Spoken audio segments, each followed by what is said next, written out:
Olá, tudo bem?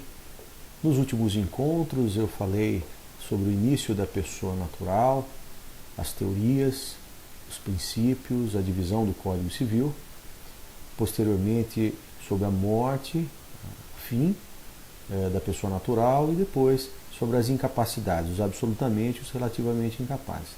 Dando sequência no encontro de hoje, falarei sobre o término, a cessação da incapacidade, tanto pela maioridade quanto também pela emancipação. Então a gente vai falar um pouquinho sobre a emancipação e as espécies, quais são as espécies de emancipação no Código Civil. Bom, de todos é sabido que o fim da menoridade ela acontece aos 18 anos completos. Então acaba a menoridade aos 18 anos completos. Então aos 18 anos o indivíduo ele fica habilitado para todos os atos da vida civil. Essa é a redação do artigo 5º do Código Civil. Por mais precoce, por mais que o indivíduo possa aparecer, mas a maioridade acontece apenas aos 18 anos de idade. Tá?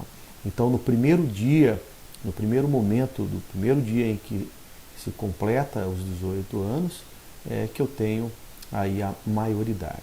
Fim da menoridade e início da maioridade. Cada país trata de uma forma. O Brasil, no Código Civil de 16, ele era a maioridade civil aos 21 anos, e no Código Civil de 2002, a 10.406 de 2002, reduziu para 18 anos de idade. Na Suíça, cada país trabalha de um jeito. Na Suíça, aos 20 anos, na Itália, aos 21 anos, na Espanha, aos 23 anos, no Chile, aos 25 anos, mas aqui no Brasil, aos 18 anos de idade, atinge a maioridade. Tá ok? Bom, também tem a possibilidade de término ou cessação da incapacidade, se eventualmente é aquele incapaz do artigo 4º, relativamente incapaz, quando cessa também a enfermidade mental. É outra possibilidade que a gente não pode desprezar. Ok? Mas, de uma forma específica, agora eu gostaria de tratar sobre a emancipação. Temática nova, emancipação. E o conceito de emancipação é a aquisição da maioridade civil antes da idade legal. Então, quem pode se emancipar? O relativamente incapaz pode se emancipar, de 16 a 18 anos de idade. O absolutamente incapaz não pode se emancipar. Então, a emancipação é a aquisição dessa maioridade antes da idade definida em lei, que é os 18 anos de idade. Bom, quais são os tipos de emancipação? A gente tem 3 tipos de emancipação. É importante o aluno ter essa divisão. A emancipação voluntária, que é intencional, aquela em que os pais realizam. A emancipação judicial, aquela deferida por um magistrado. Ou a emancipação legal, porque decorre da lei. Em algumas hipóteses, a lei define quais são as possibilidades. Tá? Então, vamos falar da primeira emancipação, primeira modalidade de emancipação, que é a emancipação voluntária ou a intencional. É a principal modalidade, em que ambos os pais, de mútuo consentimento, assinam, na falta de um pai, o outro assina.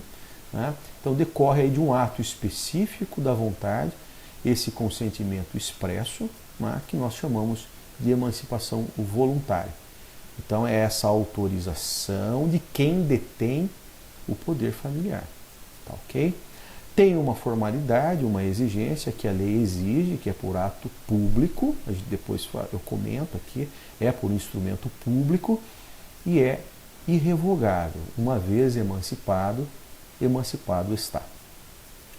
Bom, essa sentença de emancipação também, essa decisão também deve ser levada ao registro, em livro próprio, e o Código também menciona no artigo 9º e no artigo 10º essa emancipação. Eu vou colocar aqui na tela para vocês, aqui as hipóteses de emancipação. Está aí, emancipação voluntária, a judicial e a legal. Bom, vamos falar um pouquinho da emancipação legal, que é a emancipação que decorre da lei.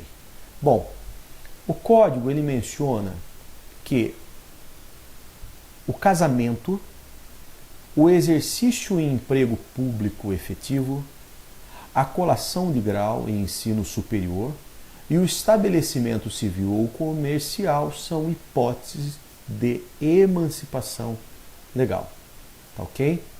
E ela produz o efeito desde logo, não depende, nas hipóteses aqui de emancipação legal, não depende de registro e produz o efeito desde logo. Tá? Então, a gente vai falar aí das hipóteses, por exemplo, do casamento. A primeira do Código Civil, ele fala que o casamento válido, ele conduz os cônjuges menores à maioridade. Tá? E essa situação também é irreversível. Algumas perguntas já vieram em concurso a respeito da posterior viuvez de um dos cônjuges, né, ou eventual divórcio, não mais aí tem a possibilidade de devolver a incapacidade. Reitero, uma vez emancipado, emancipado está. Tá ok? Então não seria razoável aí que o casamento, que a viuvez ou o divórcio retornasse a pessoa ao estado de incapaz. A segunda hipótese de emancipação legal é o emprego público efetivo, o exercício do emprego público efetivo. Então, a regra é, de uma certa maneira, se o poder público reconhece no indivíduo a maturidade, o discernimento, né, para a sua representação, mesmo numa pequena área de atividade, é lógico que ele não pode tratá-lo como incapaz. Tá? Uma observação importante é que cargos provisórios, né, cargos interinos, estágios, comissionamento, são cargos transitórios, não definitivos. Né? Então, não é o caso de emancipação. Ok? Então, eu gostaria que vocês gravassem aí a palavra emprego público efetivo, não é emprego público provisório. Em todas as instâncias, né? Digo isso federal, estadual, municipal. Tá ok? Então, deve ter o caráter efetivo. Outra hipótese, a terceira hipótese de emancipação legal, é a colação de grau em ensino superior. Bom, na colação de grau em ensino superior, é uma justiça aquele que, de uma certa maneira, que os pais reconhecem nesse filho mediante o MEC, né, tem um reconhecimento do MEC, os gênios, não é? Pessoas aí que deferem a possibilidade que eles ultrapassam os anos no processo de aprendizagem. Então, há pouco tempo em São Carlos teve aquela menina que saiu com 12 ou 13 anos de idade e já ingressou na faculdade, é uma prova específica do MEC, do Ministério da Educação e Cultura, atestando que ela tem essa capacidade, essa aptidão. Então, quem cola grau superior, de uma certa maneira, tem o reconhecimento legal da emancipação. Ok? Antigamente, pelo Código Civil de 16, era mais fácil, porque aos 21 anos de idade, né, a emancipação ela aconteceu aos 18 aos 21 anos, só para efeito histórico aqui, tá? E muitos cursos aconteciam em 3 anos, como pedagogia, etc. Então, uma pessoa que iniciava com 17, aos 20 anos terminava o curso e tem, de uma certa maneira, um exemplo mais fácil da emancipação pela colação de grau em ensino superior. Hoje está mais difícil, em razão da redução de 21 para 18 anos de idade, a maioridade. Tá ok? E, por último, aí, isso é uma matéria também que será tratada em momento oportuno pelo professor de Direito Empresarial, que é o estabelecimento civil ou comercial. Está lá no artigo, acho que 972 do Código Civil, que fala aí da iniciativa do menor, né, no sentido que revela a maturidade adequada e passa também a pertencer ao rol dos capazes. Bom, eu não falei da emancipação judicial, não é? O que é essa, que vem a ser a emancipação judicial?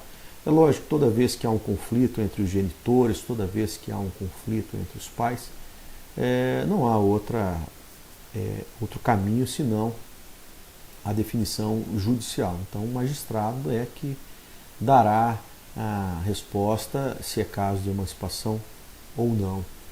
Então, há a divergência dos pais, os dois não concordam, então o juiz, ouvindo, lógico, sempre o Ministério Público, porque o Ministério Público participa, né, do interesse, para identificar a capacidade ou incapacidade, se é possível a emancipação ou não a emancipação. Ok? Bom, eu deixei aqui também para vocês, tudo isso que eu falei tem aqui no material, tá?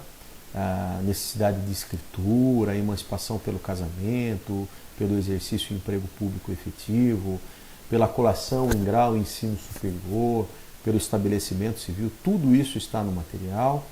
Fiz uma tabelinha da aula anterior também sobre as diferenças entre os relativamente e absolutamente incapazes e gostaria apenas que o aluno se atentasse quanto os atos do registro civil que devem ser, de uma certa maneira, que visam, né, a finalidade de alguns atos do registro civil para assegurar a eficácia, para assegurar a autenticidade de uma certa maneira, que no registro público, a lei de registros públicos fala aí do registro civil, das pessoas jurídicas, dos títulos e documentos, dos imóveis. O artigo 9º e o artigo 10º do Código Civil falam dos atos sujeitos aos registros públicos. Então, o Código Civil, estou aqui com o Código Civil, meu Código Civil pequenininho, fala aí do artigo 9º e 10º. Eu peço muita atenção porque essa pergunta também vem acontecendo nos concursos e fala que serão registrados em registro público. O que deve ser registrado em registro público? O nascimento, o casamento, o óbito. Tá? Então, o nascimento, o casamento e o óbito deve estar registrado lá nos registros públicos. A emancipação, que é o inciso 2º também, que nós já estudamos a emancipação, deve estar no registro público, e também a sentença que declara tanto a morte presumida quanto a ausência deve estar registrada no registro público. E também precisa ser averbado, lá do direito de família, as sentenças que decretam a nulidade de casamento, as sentenças de divórcio, não é? Os atos judiciais que declaram a filiação, tudo isso devem ser averbados no registro público. É isso aí. Para hoje, o nosso tema de emancipação.